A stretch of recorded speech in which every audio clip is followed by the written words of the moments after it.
My mother died from a drug overdose, and I never met my father. Eventually, I was put into foster care, and at that time, I was 10 years old. I wasn't exactly a little kid, nor a teenager. I was extremely awkward, and being a girl child with no guardian to look after had perks of its own. The state put me into a foster home located on the outskirts of the city.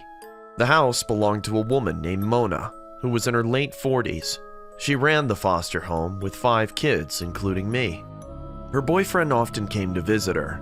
I never quite liked the guy. He had a very rough face. There was a huge scar on his cheek, which signified he must have been in a horrible fight, because that was nothing but a knife scar. Anyways, Mona seemed fond of that guy. Whenever he came, she used to dress and make up a lot. They used to go out and return late at night. By the time they came back, we were all asleep. Among those kids, my only friend was my roommate Maria. Her mother left her on the road and she was put into foster care by an NGO. Every child who lived in that house had a tragic past to deal with. Mona was not a very affectionate person, but she never ill-treated any of us. She celebrated all of our birthdays on a particular day. This was probably her way of cutting the costs as much as possible. Our rooms were upstairs. Mona's bedroom was the biggest room in the house. She slept downstairs. I was playing with Maria in the backyard one day. She accidentally fell from the swing and hurt her leg. I went to call Mona and knocked on her bedroom door. As she opened I noticed multicolored wallpaper stuck on the walls of her entire room. There were flowers and butterflies printed on them. I stood in awe seeing the grandeur of the room.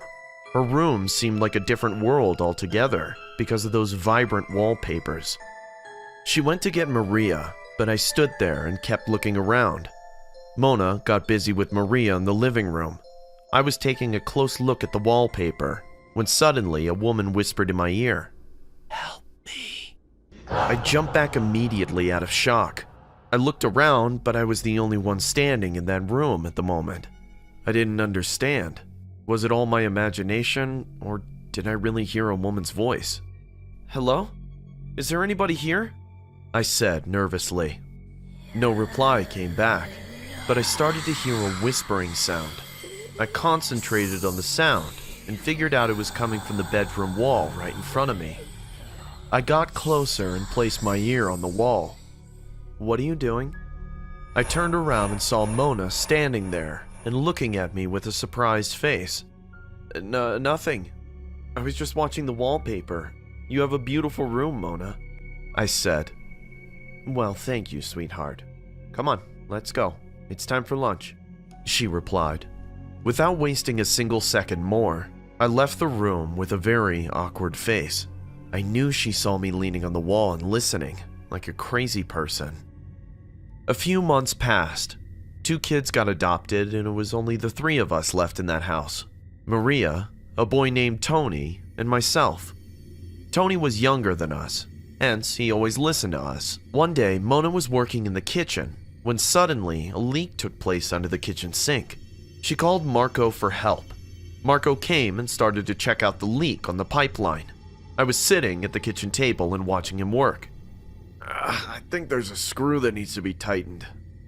"Shoot, I don't have a wrench," Marco said. "I think there's one in the basement," Mona replied. None of the kids liked to go to the basement, as it was dark and dingy. But Mona was busy and Marco was working as well, so I volunteered. I switched on the basement light and slowly went down the stairs. The basement had a funky smell, probably because it had no window or vent, as such to let the air flow. On the right corner stood a wooden shelf.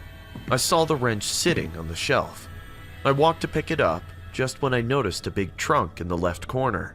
I thought that there might be toys or something exciting in there, but as I got closer to the trunk, I noticed it was sealed with a metal lock. "There's nothing but junk in it." My eyes followed the voice, and I saw Marco coming down the stairs of the basement. "Then why is it locked?" I asked curiously. Marco watched me for a moment, and then walked to the shelf and picked up the wrench. "Come on, let's go. We got what we were looking for," he said. I came out of the basement and he locked the door behind me. I'm not sure, but Since that day, I started to realize that there was something wrong with this place. At night, I could hear voices running through the halls, but the more I tried to listen, the more they faded away. One night, I got up from my bed hearing a quarrel downstairs. I tiptoed from my room and peeked from upstairs. I saw Mona and Marco were having a serious argument, but they were speaking in a rough, low voice. What are you saying? Are you out of your mind? Look, I'm telling you, this kid will get us in trouble. Don't talk like an idiot. She's just a dumb kid. She'll never be able to guess the truth. She asked me what was in the trunk today. We have to get rid of it. Oh, come on. Did you chicken out because of a kid? Don't you remember how fooled the cops in California were? Listen, darling, there's nothing to worry about, okay? Just relax. I will keep the basement locked at all times from now on. Happy? Yeah, that'll be better. I'll look for a place to get rid of the trunk soon. They went to their bedroom and I returned to my bed. What could be inside of that trunk? I kept thinking. From that day, Mona always kept the basement door locked, but they couldn't keep the mystery hidden for long. It was a Saturday night. Mona and Marco were out. Tony, Maria, and I were watching TV in the living room. Hey, let's play hide and seek, Maria suddenly said. Tony and I agreed, and we started the game. After a few turns of play, it was my turn to find everyone. Ready or not, here I come. I rushed upstairs and started to look for Maria. I easily managed to find Tony as he hid under the bed, but Maria was nowhere to be found. I realized that she might have hidden downstairs. I rushed downstairs, and after checking the entire living room, the only place left to hide was Mona's bedroom, because the basement was already locked.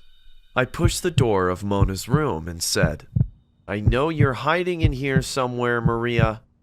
I smelled a strong chemical in Mona's room. The odor was coming from the walls. She sprayed something on the wallpaper, which made her room smell like hospital cabins.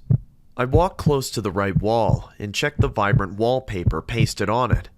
As I touched the wallpaper, it felt wet to me, and I became sure that there was a weird liquid applied all over. Suddenly, Maria came out of Mona's cupboard and tried to play a scary prank on me.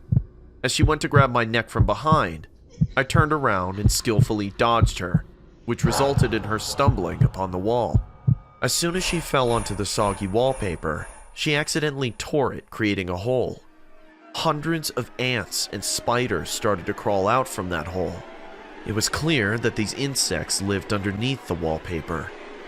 We were absolutely terrified and came out of the house crying in fear. Our next door neighbor, Mr. Stewart, came rushing to our house. He got inside Mona's room and don't know why he immediately called the cops. Within 15 to 20 minutes, the cop cars came and we saw Mr. Stewart telling them something with a fearful face. The cops broke into the basement and a horrible truth moved us all. Mona and Marco were none other than convicted murderers who robbed and killed people in California. They murdered around 6 to 7 people and magically found a way to hide the corpses. They escaped from California and came here to live in disguise.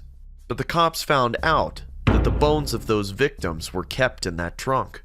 They would never have been able to discover what happened to the victim's whole body if not for the day that Maria scratched those wallpapers accidentally. Yes, Mona and Marco skinned their victims and turned their skin into house wallpaper. But they were no professionals, hence they couldn't preserve the skin properly, which attracted insects. They were trying to drive the insects away by using chemicals, but they couldn't hide their grotesque crime. When the cops handcuffed Marco and Mona, I was standing at the house porch with Mariah and Tony. While walking towards the cop car, Marco looked at me and then to Mona. I told you that kid would get us in trouble. I should have choked that bitch right in her sleep that day. I still can't forget his blood-red eyes when he said how much he wanted to kill me that night. Now it all makes sense to me. That woman's voice from the wall, those whispers running around the house. But I can't tell these to anyone. I know that no one will believe me. I'm just lucky that I didn't end up in their trunk. or his wallpaper on their wall.